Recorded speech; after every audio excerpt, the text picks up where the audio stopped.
when the people who are coming together are themselves there by choice, rather than because their boss told them to, they may wish they could sort this problem out on their own, but anyhow, they have decided that at least they should try to work with these others over whom they do not have authority.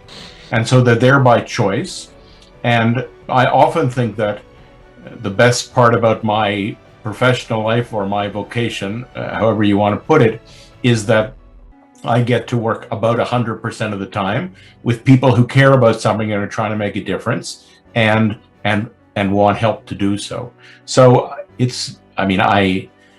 I've tended to get involved in issues of high conflict and high complexity, whether it's peace processes or environmental processes or very stuck issues of whether it's climate change or racial oppression or indigenous rights, and those are all interesting to me. But what's really interesting to me is working with people who really care. A collaboration is always a choice. That we can't work on everything with everybody. That would be literally impossible. So the question isn't whether we're going to collaborate or not, but with whom do we need to collaborate on what? And to recognize that collaboration is only one of the options. In many cases, we just do things the way we want to do things, using whatever authority or power or force we have. Other times we can't change the way things are, we just adapt. And other times we quit. We emigrate or get a divorce or quit our job. And to understand collaboration as a fourth option. And so yes, my vocation and my profession has been when people want to collaborate, which is only in certain circumstances, how to help them do that more effectively, and to recognize that collaboration is always a struggle or always a tension. In English, the word actually has two opposite meanings. One meaning, which is, I guess, the one you're using, simply means to work together.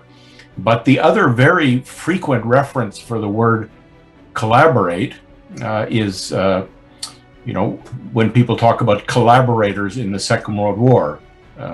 For example, the French citizens who supported the Nazi occupiers were called collaborators. And in that sense, it means the worst kind of treason. And the reason I focus on these two opposite meanings is I don't think this is incidental. I think this is the basic tension, that on the one hand, I think I want to work with others, even people who are very different from me, or I may not agree with or like or trust, because I think I need to get where I'm trying to go.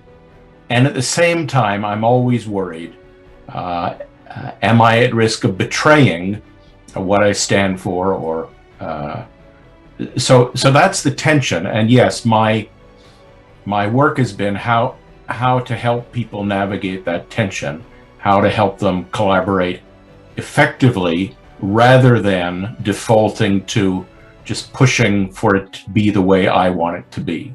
So that for me is the basic starting point. Well, Adam, you said, you make a choice yourself when you are invited to help people who've chosen to collaborate about what is their objective, what is it they're going to produce by collaborating together.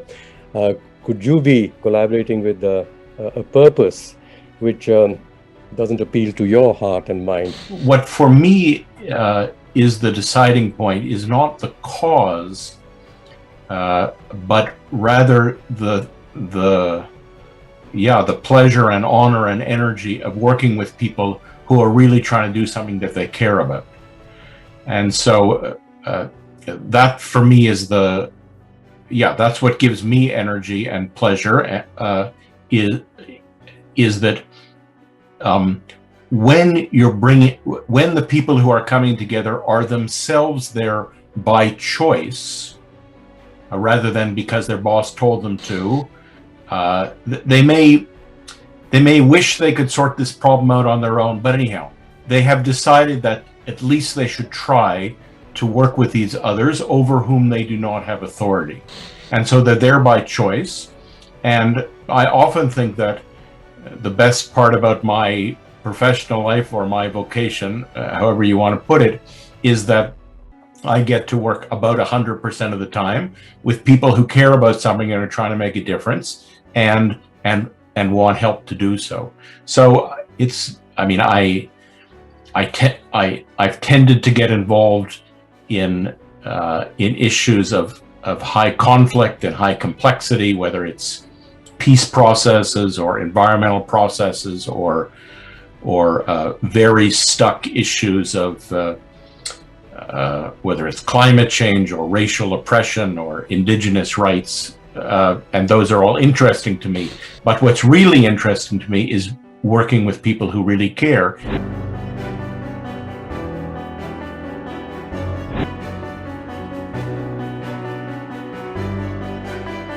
I'm just contrasting my two experiences, deep experiences with you. One was about what I learned about South Africa as a country, in which there was, big power issues within the country, political power and historically, which had to be adjusted between the people to readjust the power amongst them. And then you had this Bhavishya project, which was like a horizontal issue. It was like, one issue cutting across many other issues in India. So you had a malnutrition issue, we of course had a climate issue and so on. And experts came together around the malnutrition issue. I've had a sneak preview of your book, and you point out that there are horizontal issues, and they seem to be somehow more difficult to work with unless one addresses the context within which those issues have to be addressed. So using like a vertical power dimension within systems also. And so the South Africa experience seemed to be the whole system together in a way, not just particular issues. So could you explain to me, because I'm still struggling with this. I'm not so much talking about vertical and horizontal issues. I'm talking about vertical and horizontal approaches. The vertical approach to working with a group says primarily, let's think about the situation as a whole. Let's leave our individual agendas and interests at the door. Let's talk about what's best for the country or the children or the environment or the organization. So it's vertical in the sense that there's a hierarchy of the larger over the smaller and the higher over the lower. And that's a perfectly normal way to work, and it has lots of advantages. The big advantage being that this is how you bring people together and create coordination and cohesion. The downside of the vertical approach is rigidity and domination, which is, I say to you, look, I don't care about your organization or your personal issue or your expertise. I only want to talk about what's good for the whole. I remember talking about this years ago with somebody in the medical field, and they said, you know why facilitation is so difficult in medical setting? It's because whenever you're really getting to the difficult issues about between doctors and nurses or professionals and patients, somebody will say, let's just focus on the patients. And it's a completely counterproductive invocation, because we had never forgotten the patients. But to say, let's just focus on the patients, or let's just focus on the good of the whole, means I'm not going to pay attention to your issues as a nurse or your issues as an anesthesiologist, etc. So that's what I call the vertical approach. And yes, it dominates in organizations, but it's always there. The other opposite approach, which I think you and I have tended towards, partly in reaction to the downside of the vertical, is what I call the horizontal approach. And here, the essence is everybody's equal. Everybody has an equal voice. Nobody is above anybody else. Nobody's interests are above anybody else. The upside of the horizontal approach is it allows autonomy and variety. The downside is that it can produce fragmentation, everybody just doing their own thing, or gridlock, no way to move forward. And so My point is that it's always a mistake to choose either the vertical or the horizontal. And you and I have focused a lot on horizontal issues. The firefly metaphor is a horizontal metaphor. Bhavisya was a horizontal project. We had, whatever it was, 35 stakeholder leaders literally sitting in a circle. But in a way, it was deceptive. Just because people sit in a circle doesn't mean they really consider themselves equal, or that you're really using the best knowledge in the group. So my point is that if we're going to move forward together, we can't choose to use either the vertical approach or the horizontal approach. We have to move back and forth between them. Crystal gaze into the near future with our series Be Inspired, that takes you into the world of AI, medicine, space, good governance, economy, and so much more. Subscribe to our channel now.